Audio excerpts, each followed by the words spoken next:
হরে কৃষ্ণ। আমরা কীভাবে নিরামিষ খিচুড়ি রান্না করা যায় সেভাবে শিখব।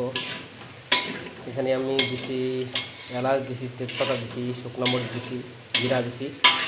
তারপরে যে আলু ভেজে নিচ্ছি ভালো করে। আর ফুলকপি আছে, সাবু ফুলকপি দেবো, তারপর সাবু দিতে হবে।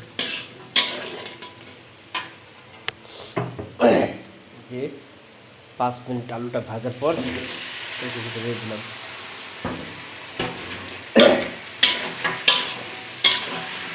তারপর আমরা সিদ্ধের জন্য হালকা লবণ দিতে পারি, হালকা।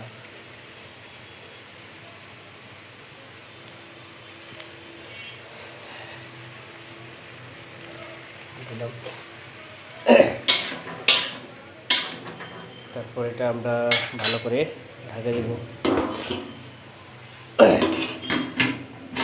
কিছুক্ষণ অপেক্ষা করব।